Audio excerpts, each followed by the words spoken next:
Bonjour, peuple français, bonjour, chères électrices, bonjour, chers électeurs. Eh bien, je pense que cette élection est claire, voulue par Emmanuel Macron. Il ne voulait pas une démocratie apaisée. Et donc, je vais expliquer un peu ce générique. C'est d'abord le son, une musique, c'est d'abord le son. On ira chercher la parole, les paroles, pardon. Et donc, c'est aussi en solidarité avec le peuple congolais qui est francophone et francophile. Donc, j'essaierai de relayer le message, en tout cas des évêques congolais, à la communauté internationale pour un pays riche en ressources naturelles, le pétrole et le bois. Et à côté, vous avez un peuple qui patauge dans la misère qu'on ne peut pas décrire. Et nous les devons à certaines autorités françaises. Je reviendrai vers la fin. Et donc, ces messieurs ont donneur de leçons. Je pense à Emmanuel Macron, dans ce compromis africain, alors qu'on est à la place du monde. On doit en tout cas fonctionner avec les mêmes règles. Et donc, nous pensons plutôt à la conscience universelle. Et donc, dans ce compromis africain, je veux aussi parler, en tout cas, d'Emmanuel Valls, ces gens qui ont détruit la gauche, également aussi de François Hollande. Vous savez que le criminel revient toujours au lieu du crime.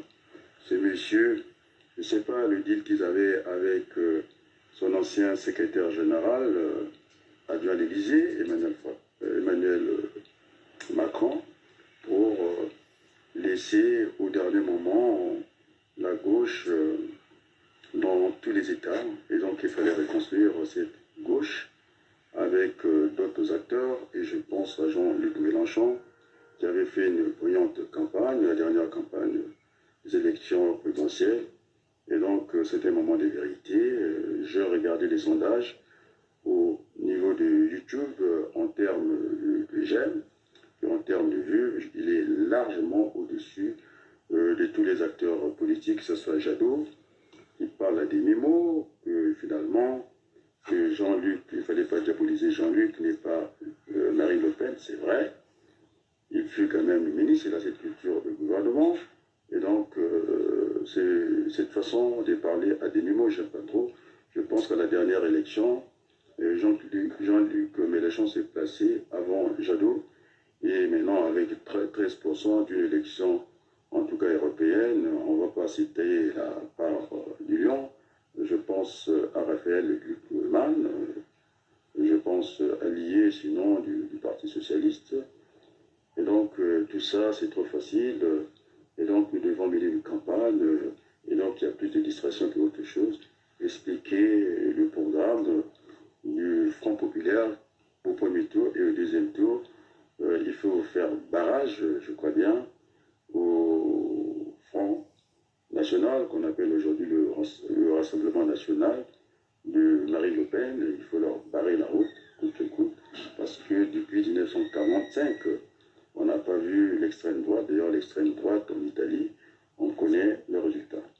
Et donc, on aura en face de nous ces gens. En tout cas, je pense qu'il y a eu un deal entre Emmanuel Macron et, en tout cas, Jordan Bardella.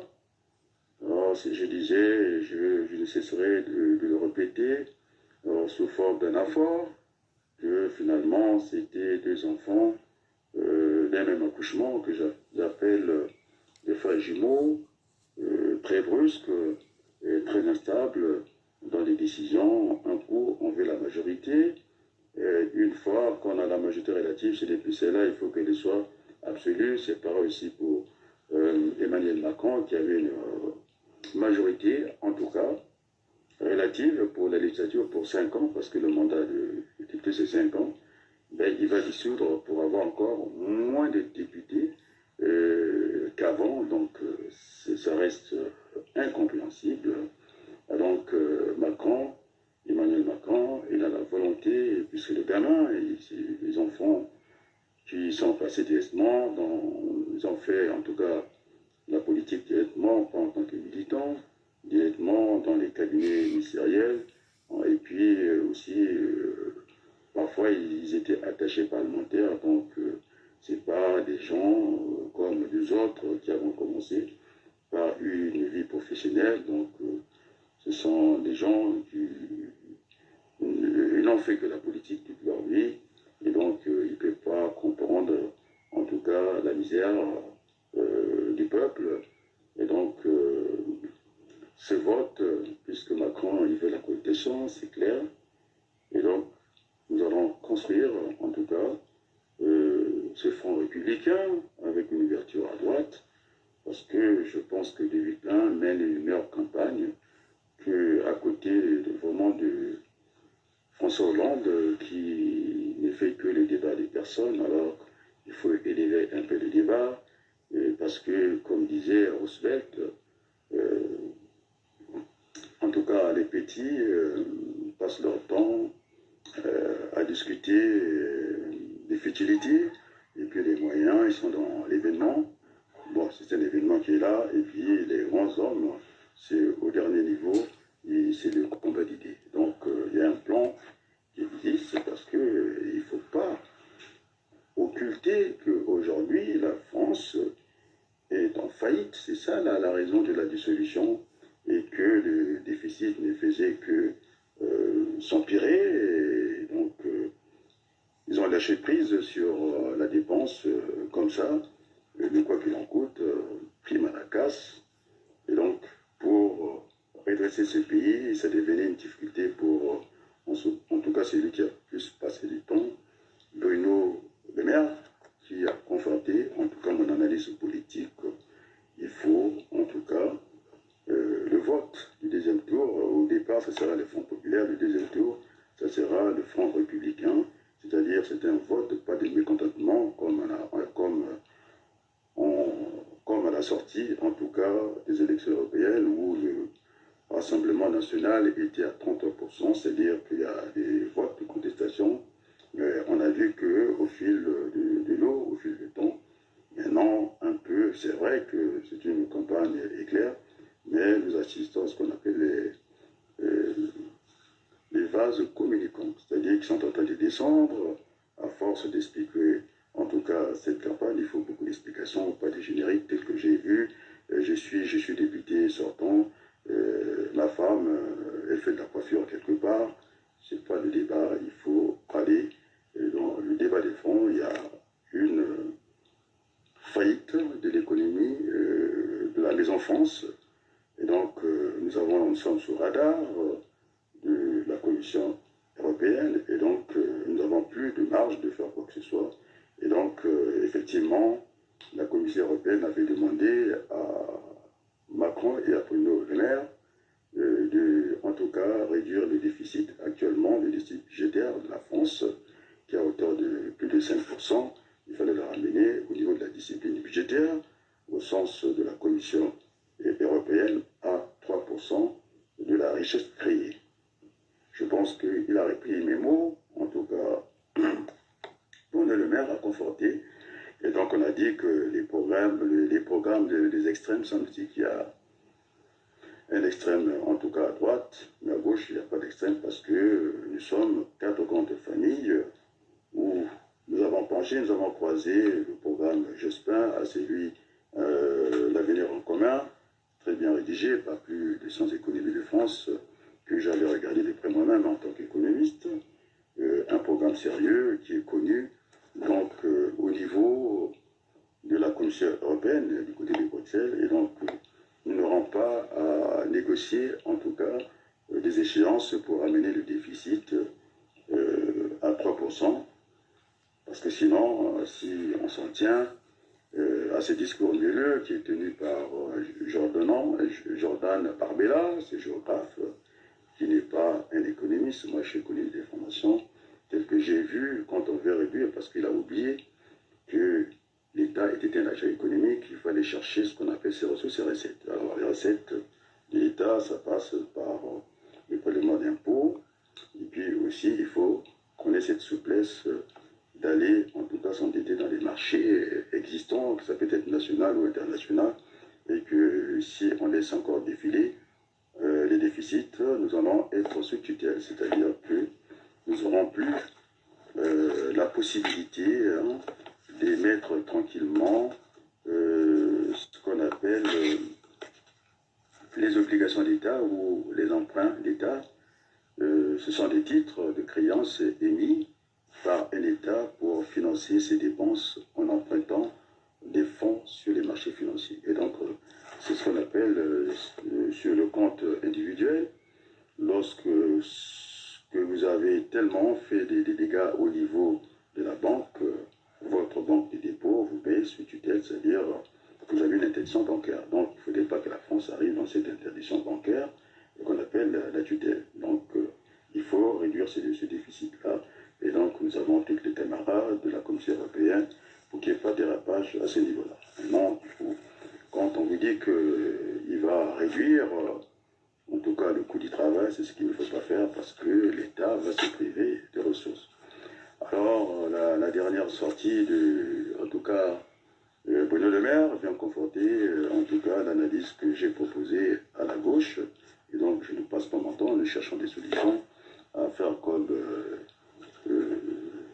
François Hollande, si on ne le voit pas au football, s'amuser au football, et compromis toujours avec Macron. En face de lui, il n'y aura personne, il est presque dans un fauteuil comme Macron, et puis comme Barbella, les tout saccagés à leur passage, et c'est pas comme ça. Et donc, les amis, il faut que cette gauche puisse s'élargir au deuxième tour avec les amis de De Villepin qui mènent une campagne extraordinaire qu'il fallait faire barrage, en tout cas, au Front national qu'on appelle aujourd'hui le Rassemblement national. Il y a aussi l'ancien procureur de la République de Paris, François Molin, qui a aussi dit que l'extrême droite serait un danger et une menace pour, en tout cas, la France. Et je reviendrai là-dessus. Et donc, ce qui m'intéresse aujourd'hui, il ne reste pas beaucoup de temps de battre campagne. Il faudrait qu'on explique, en tout cas, comment est-ce que nous allons réduire ces déficits, c'est le plus important. Il faut partir de la formation des prix. Hein, je vais prendre par niveau pour que les Français comprennent un peu le fonctionnement que je vais simplifier de l'économie. Donc ça part toujours de la formation des prix. Vous avez le prix d'achat. Si vous ajoutez les frais, ça peut être les frais de transport ou d'administration, vous arrivez au deuxième niveau qu'on appelle le coût d'achat. Oui, c'est vrai, s'il n'y a pas de frais, on peut confondre le prix au coût. Mais là, essayons d'être un peu classique, sans trop, en tout cas, surfer sur les mathématiques. Déjà, c'est pas toujours à la portée de tout le monde, donc je vais aller d'une façon simple. Donc, le premier niveau, c'est le prix d'achat. Vous achetez les frais, vous montez au coût d'achat. Alors, au niveau du coût d'achat, puisque nous sommes dans une économie d'entreprise, et les entreprises sont là pour créer des richesses et puis pour pouvoir les vendre. Et donc, au niveau du coût d'achat, il faut acheter la marge. C'est ça qui va donner la pérennité de l'entreprise. Donc, déjà la loi Galland nous dit de ne pas vendre à perte. Et donc, nous allons mettre ce petit plus, cette marge-là, et ça permet d'innover les entreprises, ainsi de suite, beaucoup de choses dans l'entreprise. Et donc, cette marge-là nous embarque ce qu'on appelle le prix de vente hors taxe. Et maintenant, pour boucler un peu cette chaîne, et donc l'État, on a dit que c'était un agent économique qui a besoin de TVA. Donc, pour la richesse créée, il faudrait que l'État ait sa quote-part, ce qu'on appelle la TVA. C'est une taxe à la valeur ajoutée. Et si maintenant on ne produit pas de richesse, la taxe, on s'en tient à la taxe à l'achat. Donc voilà la taxe qui va servir en tout cas des ressources et puis des impôts. Alors, la TVA est une invention française, il ne faut jamais l'oublier. On le doit à Maurice Lauré. Ça a été expérimenté depuis 1954 par un inspecteur des finances, avec le soutien d'ailleurs de Pierre Mendès France. Donc, en tout cas, l'honneur revient à Maurice Lauré. Et donc, contrairement à ce qui a été dit que entendre Bardella, son discours auprès du patronat, que c'est eux qui revenaient toute la charge pour réduire le déficit tant attendu au niveau de la Commission européenne. Non, il faut... c'est en tout cas, budget qui sera de redressement de l'économie nationale. Il faudrait qu'on évite de faire de social-économie, plutôt, il faudrait faire de l'économie sociale. Il faut créer des richesses pour pouvoir redistribuer, du partage. Et donc, il faut aller avec le pied. Donc, nous n'allons pas nous priver des impôts et des taxes. On va les laisser au même niveau. Et donc, au niveau, en tout cas, ceux qui créent la richesse dans ce pays, et les patrons, et après, à chaque richesse qui sera créée, ce que j'ai dit au prix de vente, il faudrait que nous, on aille chercher notre quote-part, c'est-à-dire la taxe valeur ajoutée. Donc, ça sera la richesse créée, la TVA sur la richesse qui sera produite. Donc, on sera dans une fiscalité, on appelle ça fiscalité, et puis aussi aller chercher par notre pied, ça c'est le revenu par le capital, non, ce que je viens de dire, et puis maintenant il faut aussi chercher plus que, il faut que tout le monde puisse contribuer, le revenu par le travail, ce qu'on appelle les cotisations sociales, qui sera aussi divisé par la richesse produite, tout ce qu'on appelle en France les paiements obligatoires. Donc on sera sur ce modèle, en tout cas économique, macroéconomique, comme détaille un agent économique, et puis nous allons pas seulement passer tout notre temps de réduire, en tout cas, le déficit Macron, Bruno Le Maire. Il faut aussi qu'on aille aussi vers le plein emploi, parce que je pense que les jeunes, ils ont fait directement de l'ENA, ils sont sortis par où?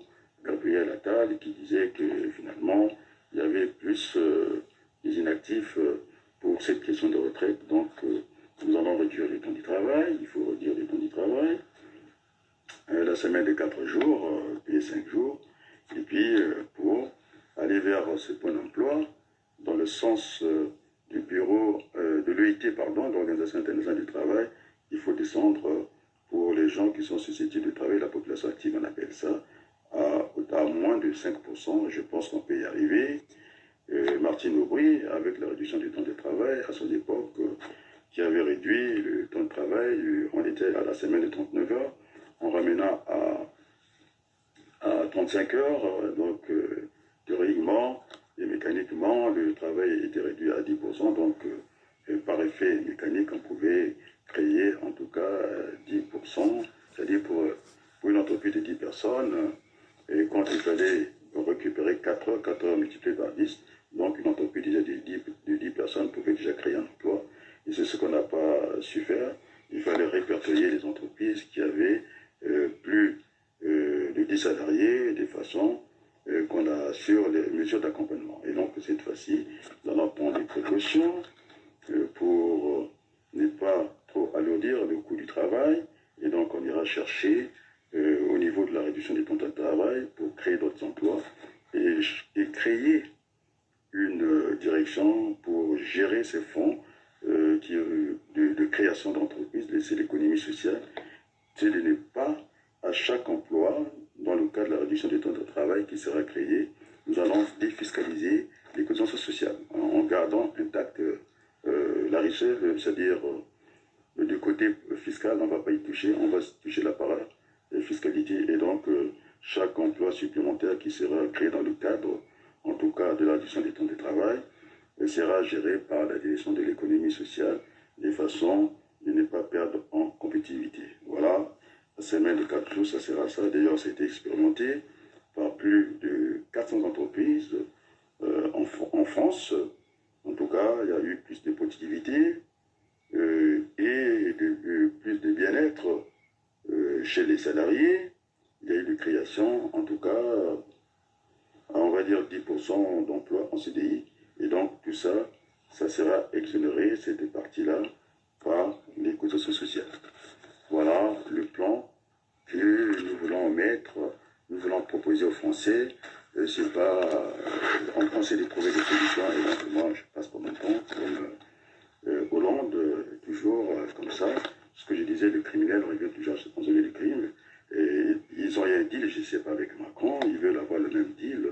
Il dit qu'il était le troisième larron. Je sais que les règles de politique en démocratie, c'est une règle d'or. On ira chercher le Premier ministre là où il y aura plus de députés, au niveau de la majorité. Donc nous sommes une famille à gauche de 4 formations.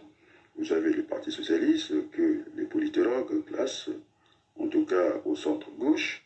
Nous avons des écologistes qui sont aussi classés au centre-gauche. Nous avons des communistes qui sont classés gauche. Et puis la France insoumise qui est gauche. Donc il y a, dans cette affaire-là, il n'y a pas la lutte ouvrière, parti je ne sais pas quoi. Ils ne font pas partie de cette coalition. Et donc c'est pour permettre l'ouverture à droite, parce que ce n'est pas nouveau. On a vu ça avec Michel Rocard. Il était à gauche, il avait bien fait une ouverture à droite. Et donc, dans ce front républicain, nous avons cette campagne magnifique qui est menée par des Villepin, et que ça sera, en tout cas, un gouvernement de transition pour attendre avoir une majorité nette.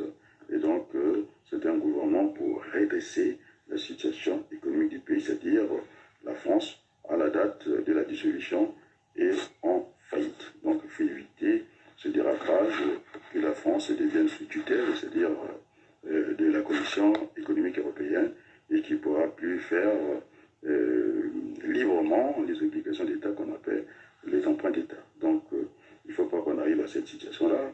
Et donc, notre plan est stable, il ne faut pas toucher, en tout cas, aux impôts. C'est une source de l'État, je l'ai bien indiqué, et que, comme quoi, que dans l'économie d'entreprise, l'État est un agent économique, pour ne pas parler, si on veut rentrer dans la comptabilité, on peut dire que c'est un partenaire qui gravite. D'ailleurs, quand on parle dans l'économie d'entreprise, vous avez les partenaires les plus proches. Alors, autour de l'entreprise et ses concurrents, on disait que gravité, le fournisseur, le client, les banques et les établissements financiers, toujours relation réciproque autour de l'entreprise et ses partenaires. Et puis aussi le quatrième, en tout cas partenaire, c'est l'État qui est un agent économique en économie, en comptabilité. On va plutôt parler de partenaires. Et donc c'est comme ça, un peu plus loin, pour la paix civile dans ce pays, les partenaires lointains, il faut qu'on ait des bibliothèques, les stades, beaucoup de choses, l'église. Et donc finalement, l'église a sa place dans le cadre des partenaires lointains. C'est ça la triste réalité. Donc ça ne sert à rien de cette politique du Front National, de mettre les Français face à face. C'est bien au contraire, nous devons être côte à côte pour, en tout cas, sortir la France par le haut et non par le bas. Donc il faudra éviter cette tutelle. Donc voilà ce que je voulais dire. Et donc nous avons l'onction, en tout cas, de la Jospin. C'est une jurisprudence, à chaque fois que d'ailleurs nous n'avons pas peur de cette échéance-là. Comme disait Alfred de Sauvy, le provisioniste travaille aussi dans le sens des fois de faire échouer ses prévisions. C'est-à-dire que le provisionniste doit être capable de prévoir le prévu et l'imprévu, ce qu'on appelle la lumière. Donc nous sommes prêts sur ce plan-là, puisque le programme La France en commun, on va mixer avec celui de Jospin. Les emplois, on va les créer parce que l'État a des ressources. L'État est là aussi pour subventionner les entreprises. L'État a aussi son rôle, aussi de la politique familiale. Et donc, ceux qui veulent s'attarder, ils veulent s'attaquer, en tout cas, ce qu'ils ont appelé les allocations familiales. Je pense que l'expérience de la mairie de Toulon, une grande ville, ça n'a pas marché. Donc, la politique et l'économie n'ont jamais fait bon ménage. On a vu ce qui s'est passé, en tout cas à Toulon, sans prendre aux allocations familiales, les entreprises, et puis ceux qui fournissaient la main-d'œuvre dans les métiers pénibles, on va dire, ce sont les immigrés, il faut les dire comme ça. Donc on a vu une ville sale, et que finalement, les entreprises n'ont pas trouvé leur compte, et les entreprises sont parties les unes après les autres. Maintenant, la dernière expérience, on peut parler de Perpignan. Là-bas, c'est comme au Congo. Ce pays, puisque je suis le binational en solidarité, parce que les évêques du Congo veulent qu'on parle du Congo dans le monde entier. C'est une occasion pour moi, les binational, de parler du Congo. On a fait faire dans ce pays qui est riche, l'âme du pays, on a touché l'âme du pays, et qu'il fallait qu'il fasse un concours pour devenir pays pauvre, très endetté, PPTE. Ça n'a pas de sens. Et donc, c'est ce qui se passe à Perpignan. C'est la guerre à la pauvreté. Donc, allez voir, interrogez Google. C'est le Front National qui est là. Donc, il ne fait même pas bon vivre. Et c'est très dur dans cette ville. Et puis, si on avance un peu au niveau de l'Europe, en Italie, puisque là, je retrouve aussi Jordan Bardella, qui voulait se prendre pour le vrai Français. Il voulait être plus français que les autres. Il avait oublié, entre-temps, ses origines, qu'il avait des parents algériens et aussi italiens. Et donc en Italie, c'est l'extrême droite qui est là. Donc ils ont déchanté assez rapidement, ils ont fait recours à la main-d'œuvre étrangère. Et donc on serait dans cette situation. Donc M. Bardella n'est pas prêt à gouverner le pays parce que leur plan ne passera pas. Et en plus, il est hésitant. Un coup, il veut une majorité relative, il voulait une majorité, il voulait maintenant, il n'en veut plus. Il pose des conditions de la démission en tout cas d'Emmanuel Macron, mais je ne pense pas que Macron, dès le départ, d'ailleurs c'est par un coup de... je sais pas, il n'a pas consulté personne, un coup de tête comme ça, il est parti, il a démoli en tout cas l'Assemblée nationale maintenant. Voilà, il voulait la cohabitation. Je pense que Bardella n'est pas prêt. Et nous sommes prêts parce que nous avons des plans qu'on va mixer. Et puis avec l'ouverture, avec les amis de, comme on appelle, Dominique Léviquin, nous saurons trouver le juste milieu. Et donc ça sera au deuxième tour le Front républicain. Et donc celui qui était en embuscade, M. François Hollande, de faire la campagne, vous serez les dents de la face parce que vous avez déjà laissé la gauche orpheline, sans prévenir la gauche, vous êtes parti comme ça, et c'est votre façon de faire avec celui que vous avez, votre fils spirituel, Macron. Vous avez dit que la nomination du Premier ministre dépendait du président, tout à fait, mais en tout cas, dans la démocratie, on ira chercher là où la majorité, il y aura plus de députés au niveau de la nouvelle Assemblée nationale. Et donc, vous dites, ce n'est pas une affaire de copains ici, coquins, c'est la France. Et donc, on ne peut pas rentrer dans votre deal. Ici, nous traitons des vrais sujets. Et donc, c'est ce que je suis en train de faire ici. Et donc, Jordan Bardella était hésitant. Bon, maintenant, je pense que je reviendrai demain. Ça sera la dernière journée de campagne. Et donc, voilà. Je vais aussi parler, puisque on fait trop de bruit, Jean-Luc Mélenchon, pour de lui. Je pense qu'on jette des pierres à l'arbre qui porte des fruits. Donc, c'est lui qui a su rapidement, comme j'espère revenir, cette gauche que vous avez cassée. Et donc, je pense à, comment on l'appelle, Manuel Valls, l'ami des dictateurs, des tyrans, avec le mystérieux orchestre, il va se souvenir, d'Anne Gravoin, Grande Gravoin, son ex-épouse. Elle était directrice artistique de l'Alma Chamber Orchestra. L'orchestre qui était financé par des hommes d'affaires navigants entre la France et le Koweït. Également par Denis Sassou Nguesso, Alma Chamber Orchestra est un orchestre qui prétendait diffuser des messages de paix et de fraternité, alors qu'on sait très bien que Sassou Nguesso est venu par les armes. Allez voir l'État aujourd'hui.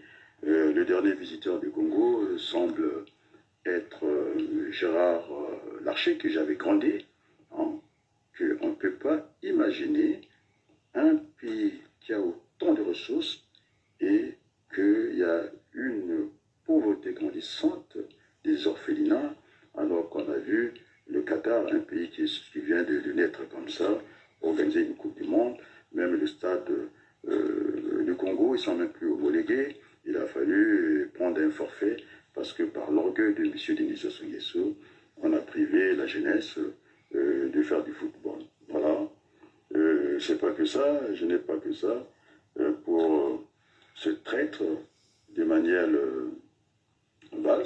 J'ai suivi l'émission RTL du 18 juin 2024 avec Aubry Manon, effectivement, qui n'a pas loupé cette traite, je dis bien, d'Emmanuel Valls. Et pourtant, lorsqu'il y avait des primaires au Parti Socialiste, il avait soutenu Benoît Hamon, qu'il n'a pas vu à montrer, pour dire que c'est une gauche implosée. Non, la gauche est retrouvée à montrer. Il y avait bien la présence de Benoît Hamon. Alors, et puis par la suite, on va voir, il était ridicule faire la courbette. Il était Premier ministre d'Emmanuel Macron. Ils ne s'entendaient pas très bien, mais comme le ridicule ne tue pas, il a fait des pieds et des jambes auprès de Macron, qu'il a même ridiculisé et pour voter Macron. Et puis, il avait lâché, en tout cas, il aime l'argent, certainement. Il a lâché, puisqu'il était candidat, il devait siéger au Parlement français, et il avait la double nationalité. C'est ça, l'espagnol est réparti, en tout cas, dans son pays d'origine, en Espagne, pour une élection municipale qu'il avait ratée. Et en fin de compte, le parti qu'il soutient en Espagne, étant un parti du centre, qui a fini par avoir une alliance avec un parti d'extrême droite. Et puis, quand il était ici Premier ministre, il parlait de la déchéance de la nationalité française. Donc, ce monsieur n'est pas sérieux.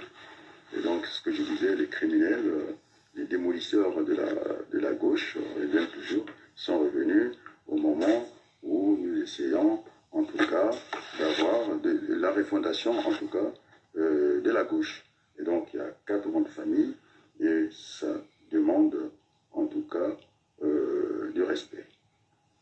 Alors, je n'ai pas fini. Pour Bardella, je dis que, en tout cas, notre identité était la race humaine, donc les autres trucs, je lui laisse ça. Donc, je pense qu'il n'a pas de programme. Et donc, je pense que les Français, il faut qu'on arrête avec les émotions. Ils ont limité le pouvoir d'achat et dans le temps, les chômeurs.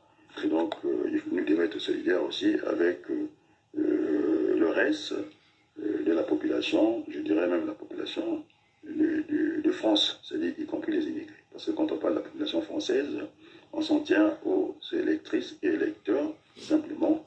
Il y a des gens qui contribuent, qui paient les impôts, comme tout le monde, qu'ils soient étrangers ou pas. Et donc, il faut en tout cas aussi les prendre en considération. Voilà ce que je voulais dire.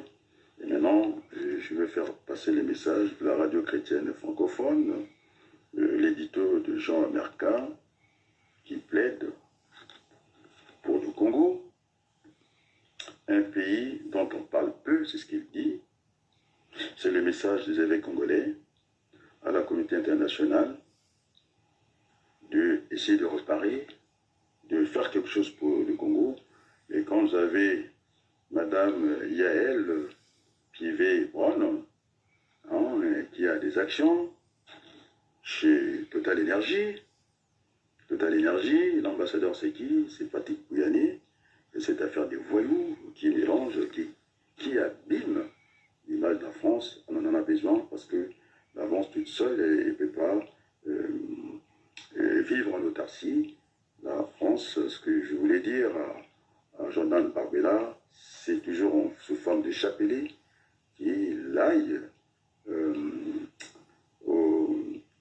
à l'Arc de Triomphe, il verra bien qu'il y a un tombeau du soldat inconnu.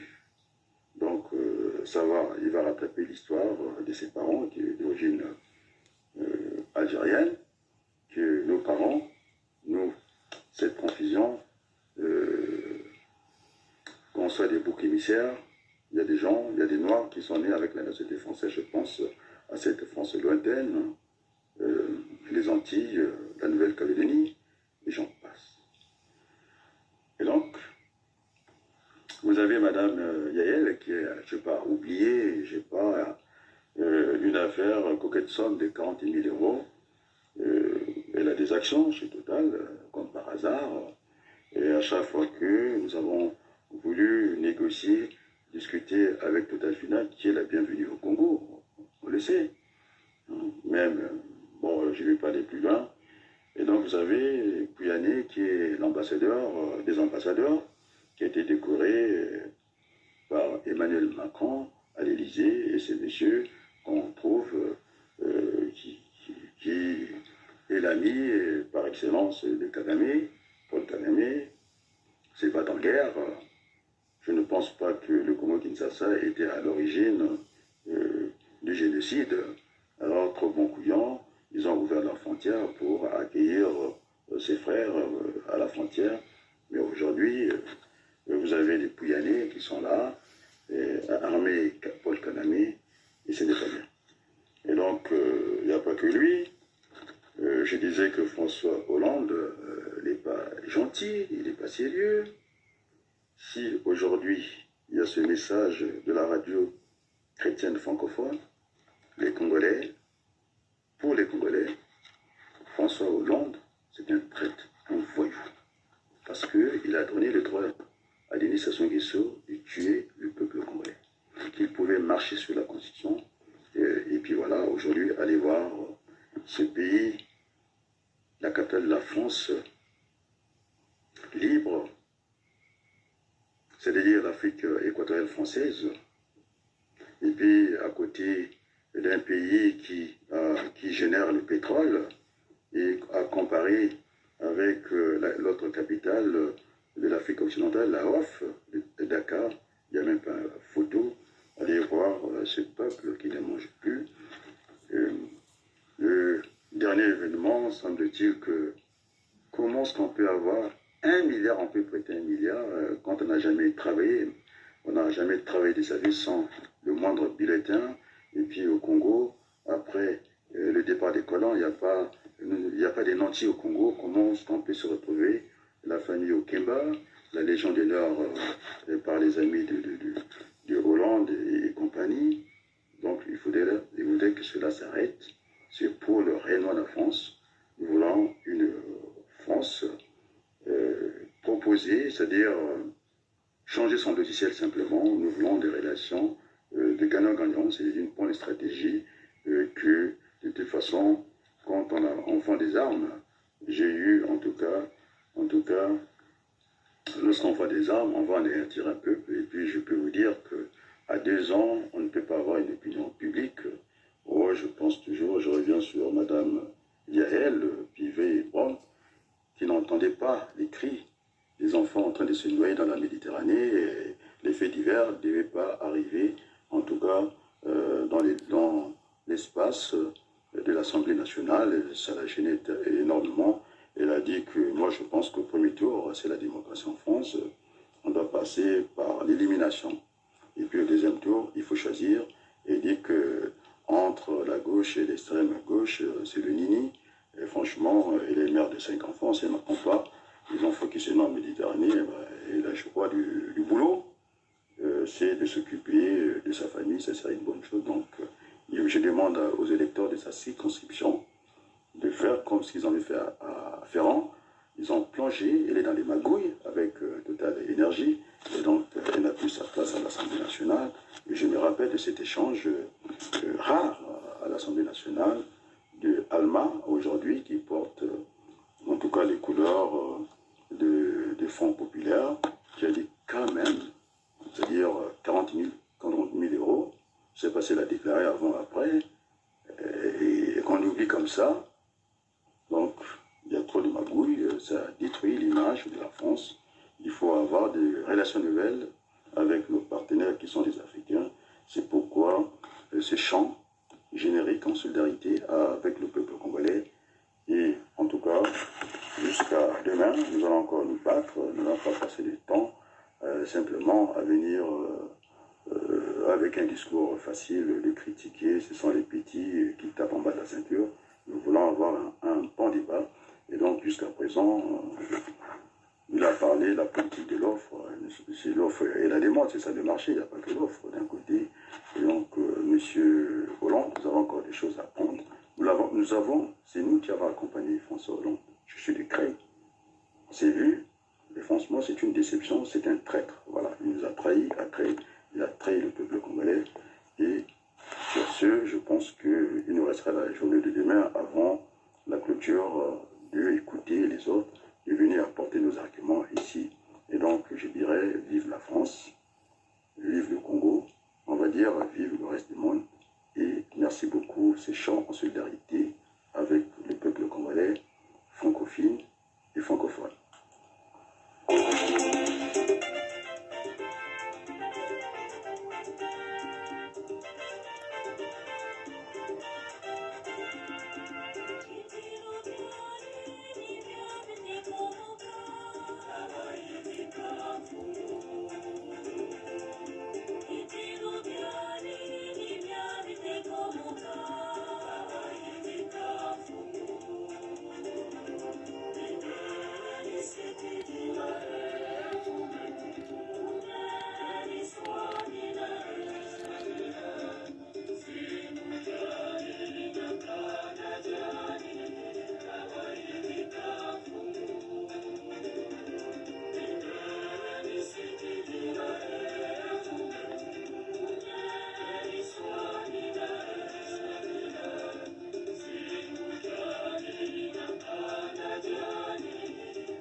Merci beaucoup. Je vais rappeler au regard de forte chaleur en ce moment, protégez-vous en adoptant les gestes suivants. Restez au frais, buvez de l'eau, évitez l'alcool, mangez en quantité suffisante, fermez les volets et les fenêtres, le jour, aérez la nuit, mouillez-vous le corps et merci beaucoup.